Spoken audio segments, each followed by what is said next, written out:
Hello, everybody. I am Brijesh Parik, father of two lovely kids, husband to a loving woman, an entrepreneur now turned into a well coach, and I am on a mission to help 1 lakh family to live a financially very free life and achieve financial freedom during their life.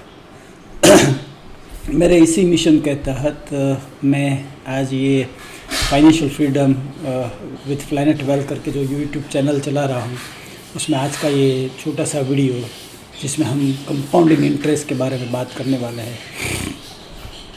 Compounding interest, as we all know, is the 8th wonder of the world, right. But ये awareness सब में है कि compounding interest को एक बहुत ही important aspect है इन्वेस्टमेंट का, बट उसको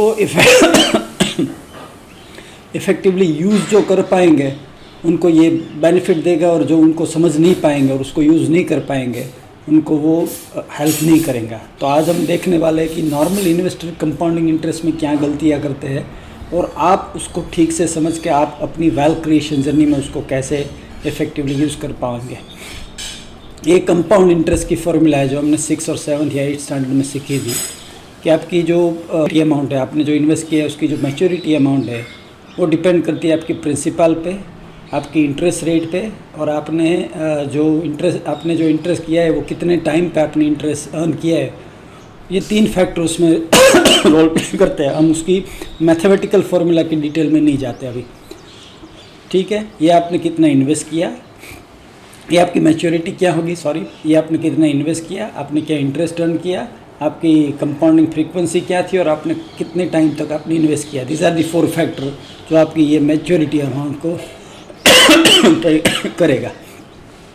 सो बेसिकली जब मैं इन्वेस्टर से इंटरेक्ट करता हूँ तो उनका सबसे ज़्यादा जो फोकस होता है ना वो आर पे होता है कि इंटरेस्ट कितना मिल रहा है, मतलब कि ग्रोथ कितना हो रहा है। अगर इक्विटी में डाल रहे तो कितना अप्रिशिएशन हो रहा है, सो इस पर सबसे ज़्यादा। अगर डेट में डाल रहे तो क्या इंटरेस्ट मिल रहा है, एफडी में डाल रहे तो क्या इंटरेस्ट मिल रहा है। पर अगर कंपाउंडिंग को आपको अच्छे से यूज़ करना है तो you need to focus on all these 3। आपको प्रिंसिपल पे भी करना चाहिए, आपको इंटरेस्ट रेट पे भी करना चाहिए, और आपको कंपाउंडिंग फ्रीक्वेंसी पे, और आपको ओवरऑल टाइम पे भी करना चाहिए, राइट। सो आज हम डिस्कशन करते हैं कि टाइम फैक्टर कैसे आपको कंपाउंडिंग में हेल्प करता है। Let me share one example. There are 2 people. X नाम का एक बंदा था जिसने 28 ईयर्स की एज में जॉब लगी थी और उसको कंपाउंडिंग पता था, तो उसने इन्वेस्टमेंट शुरू कर दिया। ये जो एग्जांपल मैं शेयर करा उसमें ही invested 1000 rupees per month till the age of 58 years. So invested 1000 rupees per month from 28 to 58, that is 30 years. So he's total investment is around 3.6 lakhs, right. Y बंदा था जो कंपाउंडिंग समझ नहीं रहा था, जिसको फाइनेंशियली अवेयरनेस नहीं था। सो इसने स्टार्ट किया 38 ईयर्स की एज में, 10 साल के बाद, एक्स की 10 साल के बाद। ही स्टार्टेड इन्वेस्टिंग 1500, क्योंकि उसको ये पता चला लेट, बट उसको ये पता चला तो उसने ये सोचा कि नहीं भाई मैं ज़्यादा इन्वेस्ट करूँगा, right. And he also invested till the age of 58, जो रिटायरमेंट एज इस केस स्टडी में है। सो उसकी भी टोटल इन्वेस्टमेंट हुई 3.6 लाख।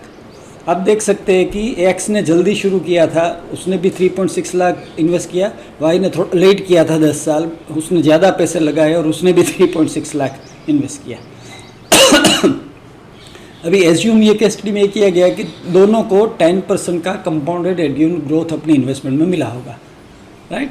तो आप देख सकते हैं कि एक्स की जो इन्वेस्टमेंट है वो बढ़ के हो गई है 21 लाख के करीब, 20.79 लाख। बट वाई की इन्वेस्टमेंट, हालांकि दोनों ने सिमिलर अमाउंट इन्वेस्ट की है, 3.6, वाई की जो इन्वेस्टमेंट है वो उससे हाफ हुई है, that is around 10.86 lakh, right. So दोनों को रिटर्न सेम मिला है, दोनों ने अमाउंट सेम इन्वेस्ट किए हैं, बट फिर भी दोनों की जो एंड कॉर्पस है, टेन्योर के बाद की कॉर्पस है, उसमें ऑलमोस्ट डबल का डिफरेंस है। वाई को जो मिला उससे एक्स को डबल मिला, राइट। सो इससे आप देख सकते हैं कि हमारी जो फॉर्मूला है उसमें टाइम सीयर्स ने कितना बड़ा अंतर यहाँ पे क्रिएट किया। देखिए, आप प्रिंसिपल सेम है, रिटर्न सेम है, तो फिर क्यों ये दोनों की जो ग्रोथ है, एक्स की ग्रोथ से वाई की ग्रोथ 50% कम है, या उसको कॉन्वर्सली स्पीक करें वाई की जो एंड रिजल्ट है उससे एक्स की एंड रिजल्ट से है वो ऑलमोस्ट 2 गुना ज़्यादा है। So this is the beauty of time, utilising time in your favour. तो आपको इस पे जितना आप फोकस करोगे उतना आपका कंपाउंडिंग ग्रोथ ज़्यादा होगा, राइट। उसको एक और एग्जांपल के समझने की कोशिश करते हैं। अगर आपने 1000 रुपीज़ पर मंथ 10% CAGR से 60 साल तक आपने इन्वेस्ट किए थे, आपने 25 साल में इन्वेस्ट किए, तो आपकी इन्वेस्टेड अमाउंट वही होगी, बट आपकी जो वैल्यू है, आपकी इन्वेस्टमेंट की वैल्यू है वो ये इतनी बड़ी होगी। आपने 30 साल में किया होगा तो ये हुआ होगा, आपने 35 साल में किया होगा तो ये हुआ होगा, आपने 40 साल में किया होगा। तो आप देख सकते हैं कि जल्दी शुरू करने वाले को उसमें ज़्यादा फ़ायदा है। सो उसका मतलब है आपको इन्वेस्टमेंट जल्दी शुरू कर देना चाहिए। चलिए एक और एग्जांपल अंडरस्टैंड करते हैं। सोचिए कि आपको 5 करोड़ रुपए इन्वेस्ट करने हैं, राइट। टोटल आपकी एट द एंड ऑफ आपकी 60 साल की एज में आपको you wanted to build 5 crore, right. अगर आप 25 साल में शुरू करोगे तो आपको साल में 1 लाख रुपए इन्वेस्ट करने पड़ेंगे। आप 35 साल में इन्वेस्ट करने का शुरू करेंगे तो आपको साल में 3.5 लाख इन्वेस्ट करने पड़ेंगे। आप 45 ईयर्स में इन्वेस्ट करना शुरू करोगे तो आपके साल में 12 लाख इन्वेस्ट करने पड़ेंगे। सो this is how you will come. आपको इससे भी पता चल जाएगा कि जैसे ही आप डिले करते हो तो आपकी प्रिंसिपल, आपको जो इन्वेस्ट करनी होती है वो प्रिंसिपल आप ज़्यादा इन्वेस्ट करते हो, राइट। सो उससे ये भी आपको इससे ये 3 जो एग्जांपल है डिस्कस किया हमने, तो उससे क्या निकल के आता है, आप जितना जल्दी करोगे उसको आपको एंड कॉर्पस में भी बेनिफिट मिलेगा, आपको सेविंग्स भी रिलेटिवली कम करनी पड़ेगी, और आप अपने रिटर्न के ऊपर ज़्यादा रिलाई नहीं करने वाले हो। ताकि अगर आपको कंपाउंडिंग की बेनिफिट चाहिए, जैसे कि यहाँ पे मैं दिखा रहा हूँ आपको, इसमें अगर आपको यहाँ पे आपकी एंड रिजल्ट ज़्यादा चाहिए तो आपको सबसे ज़्यादा हेल्प करने वाला है कितने ईयर्स आपने जल्दी शुरू किया है, कितने ईयर्स आपके इन्वेस्टमेंट को आपने बढ़ने के लिए दिए हुए, right. So this is the magic of compounding, right. So I am not saying कि आप रिटर्न मत देखो, आई एम नॉट सेइंग कि आप अपनी सेविंग्स रेट मत बढ़ाओ, आई एम सेइंग वो तो करो, आप रिटर्न के ऊपर भी ध्यान दो, बट रिस्क एडजस्टेड रिटर्न के ऊपर ध्यान दो। बट अगर आपको रिस्क ज़्यादा नहीं लेना है, अगर आपको सेविंग्स ज़्यादा नहीं करना है, तो सबसे बड़ा कंट्रीब्यूटर होता है आप कितना जल्दी इन्वेस्ट करना शुरू करते हो, right.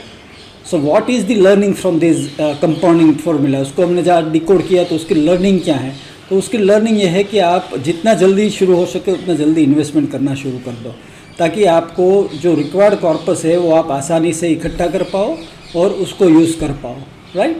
So once again God bless, achieve financial freedom in your life. अगर आप इस तरीके की लर्निंग चाहते हो मनी के ऊपर, if you wish to focus on keeping and growing your money, तो these are the various avenues जहाँ पे मैं आपको इस तरीके की वैल्यूएबल नॉलेज भी शेयर करता हूँ। मेरे यूट्यूब चैनल जिस पे आप ये वीडियो देख रहे हैं उसकी चैनल को सब्सक्राइब करें, उसके बेल आइकॉन को क्लिक करें, ताकि आपको जब भी मैं कुछ वीडियो अपडेट करता हूँ you will get a notification. आप मेरे planetwealth.in पे ब्लॉग है, उसके ब्लॉग को भी व्यू कर सकते हो। उसी planetwealth.in के ब्लॉग में मैंने वीडियोस भी डाल रखे इस तरीके के। आप moneycraft.com करके साइट है जहाँ पे आपको इस तरीके की एजुकेशनल वीडियोस मिलेगी। आप मेरे प्लेनेट वेल्थ के फेसबुक पेज से भी जुड़ सकते हो, और आप मेरा फेसबुक पे फाइनेंशियल वेलबींग करके ग्रुप चल रहा है, तो आप उसको सर्च करके उसमें ज्वाइन की रिक्वेस्ट भेज सकते हो। और साथ ही साथ आप मुझे 9328190022 के ऊपर उसको सेव कर लीजिए प्लेनेट वेल्थ में, और मुझे एडमी करके व्हाट्सएप मैसेज भेज दीजिए, ताकि मैं अपनी फाइनेंशियल लिटरेसी ब्रॉडकास्ट ग्रुप में आपको ऐड कर दूँ और इस तरीके की लर्निंग मैं आपसे शेयर करता रहूँगा, ठीक है। So once again God bless, thank you for watching this video.